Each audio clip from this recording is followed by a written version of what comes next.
eminente ministro José Nery da Silveira, a Escola Superior da Magistratura do Piauí, vindo ao Rio Grande do Sul, vindo a Porto Alegre, não poderia deixar de entrevistá-lo após lhe prestar uma singela homenagem pelo Tribunal Regional Eleitoral do Piauí, de que sou vice-presidente e corregedor.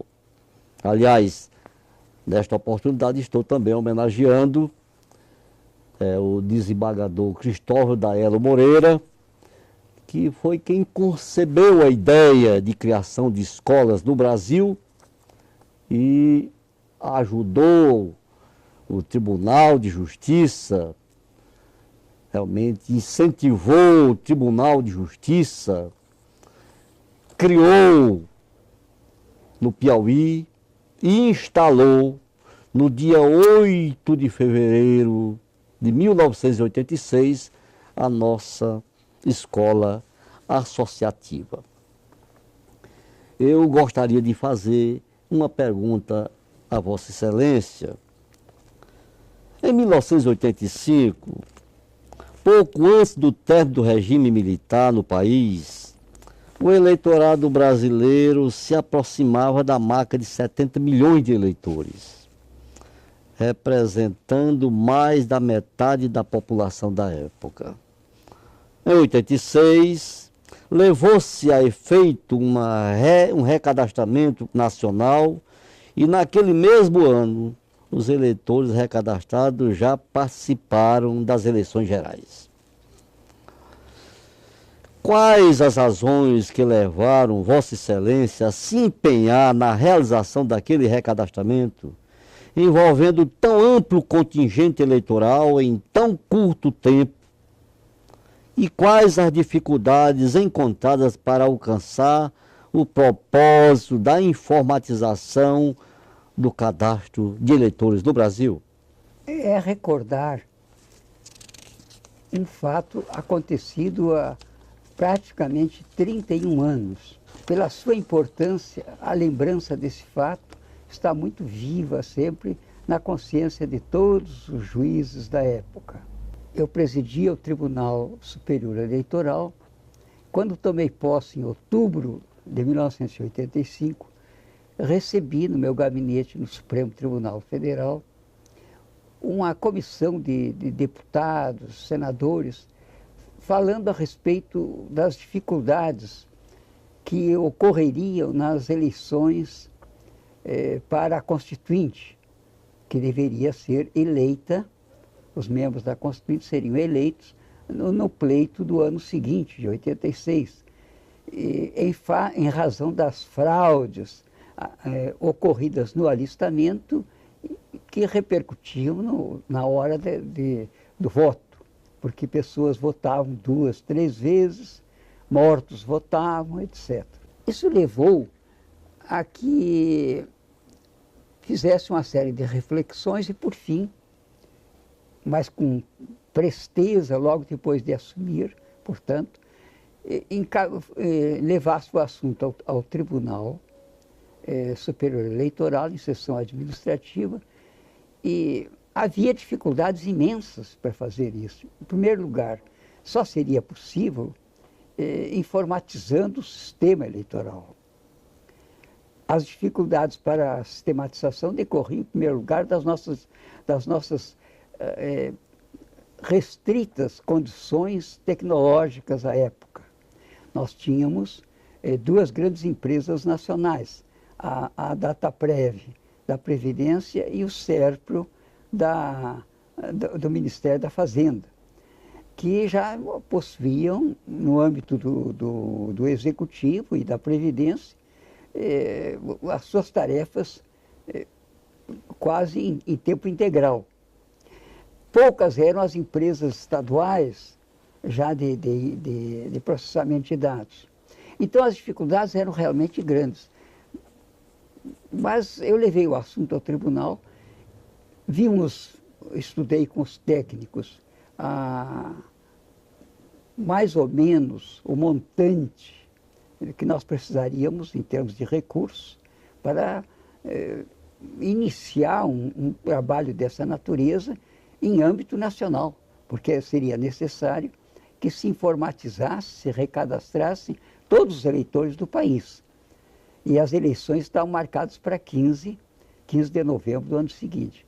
Fui ao presidente da República, depois de ter o apoio do tribunal, e o presidente, à época o presidente José Sarney, assegurou que o governo liberaria os recursos, embora as dificuldades financeiras, liberaria pela importância desse procedimento, realmente para a redemocratização do país, fato que então se estava cogitando com a eleição da Constituinte.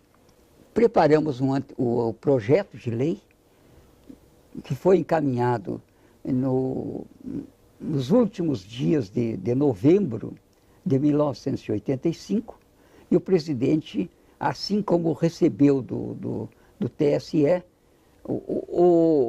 endereçou ao Congresso Nacional como um projeto de lei.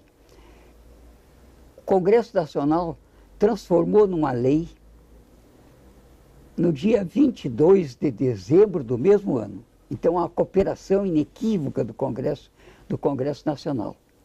E fizemos os estudos, preparamos as resoluções necessárias, a normatividade do sistema, e no dia 1º de abril, desencadeou-se no país todo o recadastramento. Já então com os formulários impressos e começavam a ser distribuídos por todos os tribunais regionais eleitorais, e esses se encarregaram de levar as zonas eleitorais ao interior de cada estado. E o trabalho assim começou, em 1º de abril, com um prazo de 45 dias para recolher as assinaturas que deveriam ser individuais dos eleitores, os quais receberiam um formulário, os dados necessários, deveriam preencher pessoalmente esses formulários e entregá-los pessoalmente com a sua identificação nos postos da Justiça Eleitoral. E, em síntese, em 45 dias, nós conseguimos que 69.188.800 eleitores estivessem recadastrados. Passou-se depois a uma segunda fase, que era exatamente a digitação desses dados todos, porque o objetivo era formar um cadastro nacional dos eleitores, de tal maneira que o Tribunal Superior Eleitoral, em centralizando esse cadastro, ele distribuiria em cada eleição as listas eleitorais para todas as zonas eleitorais. Então, o TSE tem o controle das zonas eleitorais e já distribui com a formação de cada zona eleitoral. Isso foi feito, foi possível fazer. Nós conseguimos, essa digitação foi um trabalho hercúleo, sem dúvida. O SERPRO se encarregou mais ou menos de cerca de 25 milhões de formulários.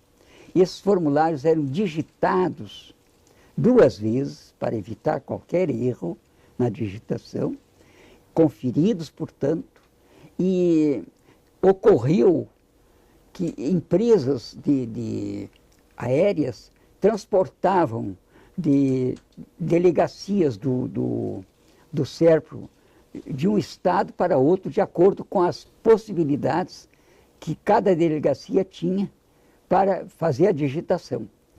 A DataPrev também esteve em torno de mais de 15 milhões de formulários.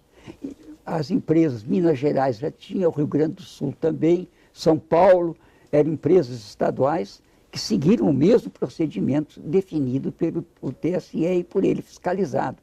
Todo esse preenchimento a digitação daqueles formulários. No dia 8 de setembro daquele ano, de 86, houve todos os cadastros eleitorais dos estados estavam já digitados e pronto. Fez então um cruzamento dos dados em São Paulo, no CERPRO de São Paulo, em São Paulo, e para verificar as eventuais coincidências de nomes, etc., ou homonímias, para serem eventualmente verificados se aquilo era uma tentativa de duplicação ou não. Tudo isso foi verificado, e o certo é que os títulos eleitorais, a partir daí, tinha a terceira etapa, que era a etapa da emissão dos títulos eleitorais.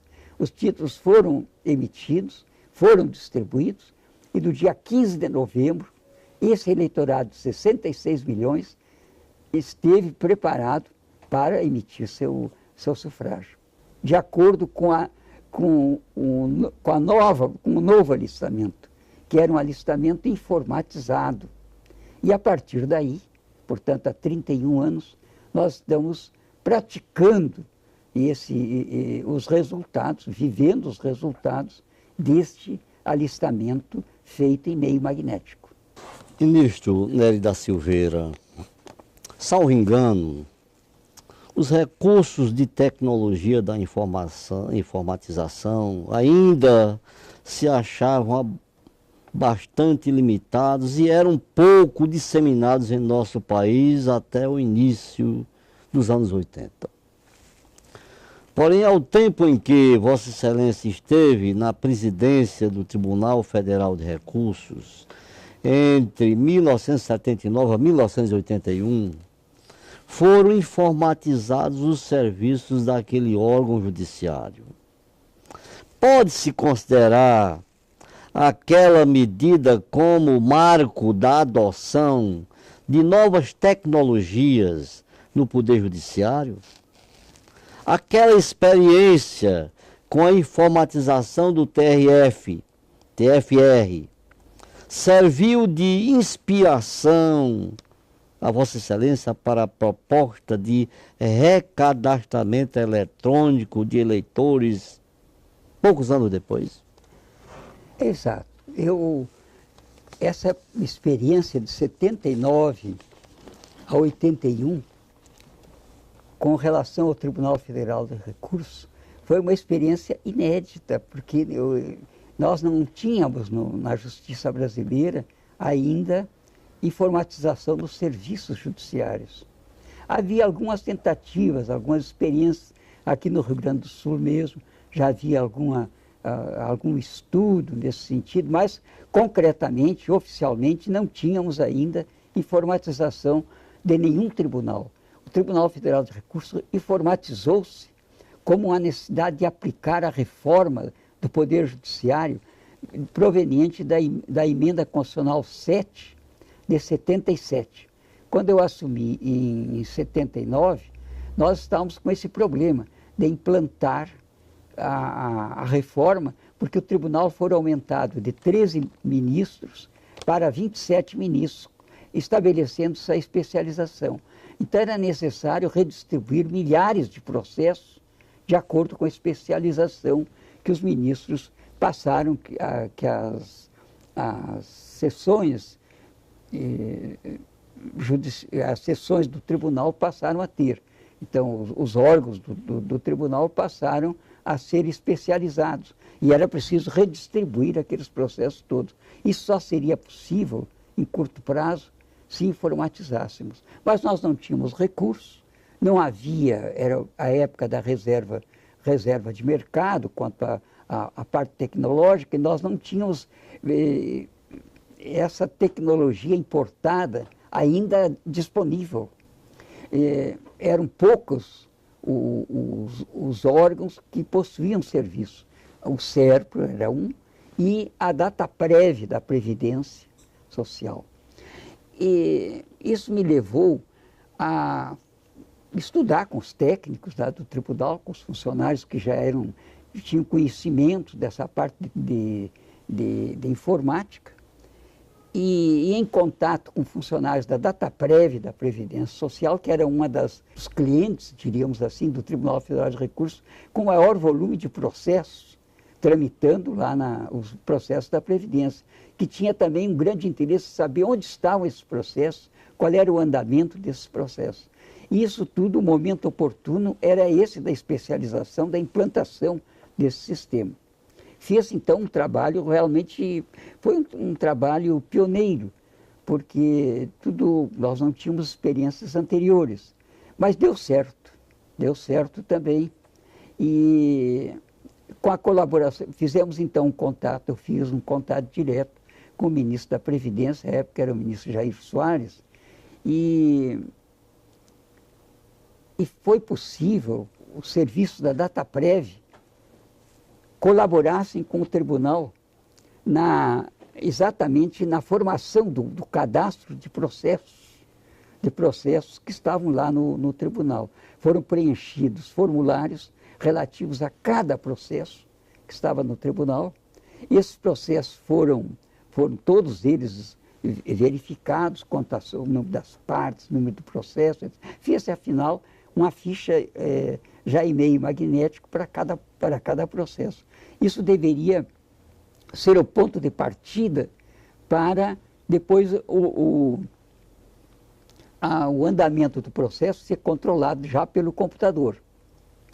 E para o senhor observar como isso tudo era difícil naquela época, o tribunal trabalhava de dia preparando as fichas de cada processo.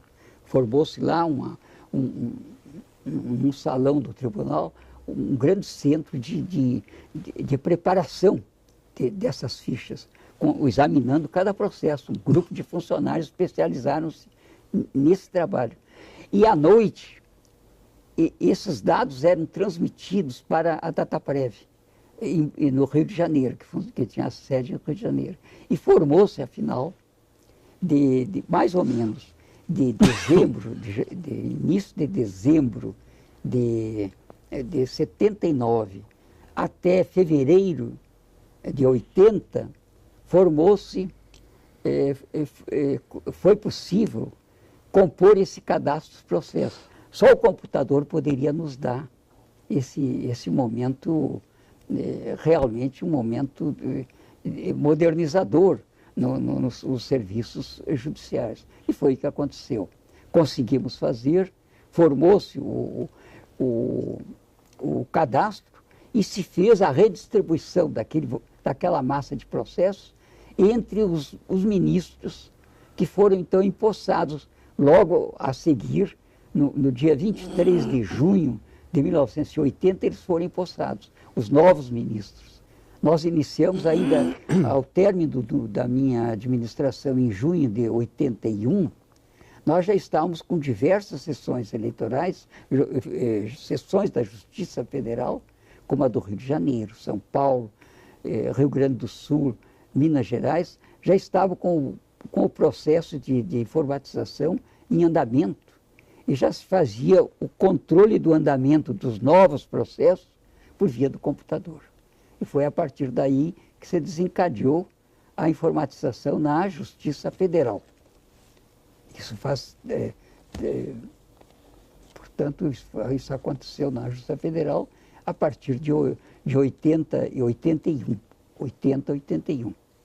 Mas essa experiência de 80 e 81, de 79 a 81, foi para mim uma experiência importantíssima, para depois tratarmos em 86 da informatização de um outro ramo da justiça brasileira, que era a justiça eleitoral. Também se iniciou com esse processo do recadastramento. E aí se informatizaram os tribunais regionais, os serviços dos tribunais e o controle do andamento dos processos. Meu caro ministro José Nélio da Silveira, implantado o Cadastro Nacional de Eleitores em 1986, unificado em âmbito nacional, obteve-se um mecanismo mais eficiente de depuração dos colégios eleitorais, mas ainda faltava um passo maior com a informatização, também da votação e da apuração. As ideias de informatização do cadastro e da votação surgiram de forma concomitante, ou a ideia de urna eletrônica somente ganhou força após o sucesso com o recadastramento de 1986. Como foi construído esse processo que culminou com a utilização das urnas eletrônicas? Essa ideia da votação em máquina já existia desde muito tempo no Brasil, mas não se concretizava exatamente porque havia necessidade de um instrumental anterior, que era um cadastro seguro de eleitores, de tal maneira que se pudesse ter a certeza de que aquele voto dado era o voto que correspondia ao eleitor e, em consequência, depois a apuração desse voto. Mas as ideias continuavam e no início da década de 90, já então o Tribunal Superior Eleitoral, presidido pelo ministro Carlos Mário da Silva Veloso, ocorreu a concretização dessa ideia antiga. E surgiu a urna eletrônica. Depois de grandes estudos a respeito da segurança da urna, etc., da tecnologia a ser adotada, da programação, como se faria, etc. Então, nesse período de 94 a 98, já foi possível avançar nas capitais, cidades com mais de municípios com mais de 200 mil eleitores.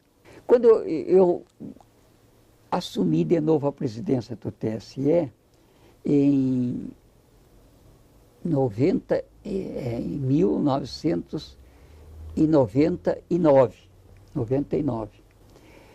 E vi que as experiências das duas eleições anteriores já seriam suficientes para nós levarmos e examinamos isso com os técnicos que já vinham lá no TSE, que seria possível estender a todo o eleitorado brasileiro na eleição municipal, as eleições municipais do ano 2000, que foram presididas, que eu presidi como presidente do TSE. Então levei o assunto, porque se implicava em despesa elevada, né? Que nós não tínhamos recursos. Levei ao presidente Fernando Henrique, à época, o assunto, e os estudos feitos, para ver se seria possível conseguir os recursos. Pela importância da matéria, de que pudesse imediatamente tudo ser votado, porque os resultados eram muito exitosos, nos dois pleitos já de experiência da justiça eleitoral. Então, em face dessa experiência, decidiu-se implantar a urna eletrônica em todas as zonas eleitorais, inclusive nos municípios pequenos. Ministro Nery da Silveira, pelo que o senhor fez, pelo que o senhor é, como magistrado e como cidadão, o Tribunal Regional Eleitoral do Piauí, a unanimidade dos seus integrantes, com a adesão expressa do Ministério Público, lhe concedeu a sua mais importante comenda. Estou aqui para entregar, como de fato entreguei, a homenagem, uma solenidade simples, sem ostentação, a Vossa Excelência. Como o senhor se sente recebendo a homenagem do mais humilde estado da Federação Brasileira? Em primeiro lugar, eu devo dizer que o Piauí não é o estado mais humilde da Federação. É um dos grandes estados da Federação. Vem demonstrando isso ao longo do tempo. Então, esse é um reparo que eu me permito fazer. Mas a honra é muito grande para mim. Eu fico muito emocionado porque já estou há 16 anos, praticamente 16 anos, quase 16 anos, aposentado pelo decurso de idade. Eu devo dizer que essa lembrança do Tribunal Regional Eleitoral do Piauí é, para mim, extremamente honrosa. Eu recebi emocionado essa medalha que me foi dada, entregue por Vossa Excelência, na condição de representante do tribunal, seu vice-presidente, corregedor geral eleitoral e ex-presidente do tribunal, portanto, uma figura tão destacada da magistratura piauiense. Devo dizer que estou muito emocionado e agradecido por essa lembrança, e devo dizer que eu não considero que tenha feito nada mais do que cumprir o meu dever. E não foi tudo isso que foi descrito, não é resultado meu exclusivo, particular. No caso do recadastramento, é o resultado da justiça brasileira, que demonstrou uma solidariedade com a justiça eleitoral, a justiça comum, a justiça dos estados, a própria justiça federal, no que lhe foi necessário, ela esteve presente, as autoridades estaduais, federais, municipais, todos colaboraram, e a imprensa, como destaquei nas minhas palavras de agradecimento, a imprensa foi também de fundamental importância para o sucesso do recadastramento, à medida que levava os fatos, as notícias para o povo e despertava o interesse, mostrando a necessidade de todos colaborarem. Então, eu acho que o recadastramento foi o resultado de uma grande solidariedade nacional e uma expressão também do amor cívico do nosso povo. O nosso povo gosta de votar, eu sempre destaquei isso. O povo gosta de votar. Eu acho que o povo brasileiro não precisa da obrigatoriedade do voto, mas se não houvesse a obrigatoriedade, ele votaria igual. Eu não acredito que a abstenção seria muito maior. O que a gente precisa exatamente, ainda para completar tudo isso, é uma depuração cada vez maior do processo eleitoral no que diz respeito à propaganda eleitoral e à consciência dos homens públicos de que ser homem público é pretender servir a sociedade, servir aos demais. É a promoção do bem comum. Eu acho que é só isso, de modo que quando se consegue um resultado positivo, isso é nada mais do que o cumprimento do dever que se tinha de fazer força para que isso realmente acontecesse. O programa Justiça às Suas Ordens, da Escola Superior da Magistratura do Piauí, agradece a Vossa Excelência por essa belíssima, por essa judiciosíssima entrevista. Meu muito obrigado em nome da escola, em nome do outro colega que é um dos entrevistadores do programa. A sua presença aqui no Rio Grande do Sul. Muito obrigado.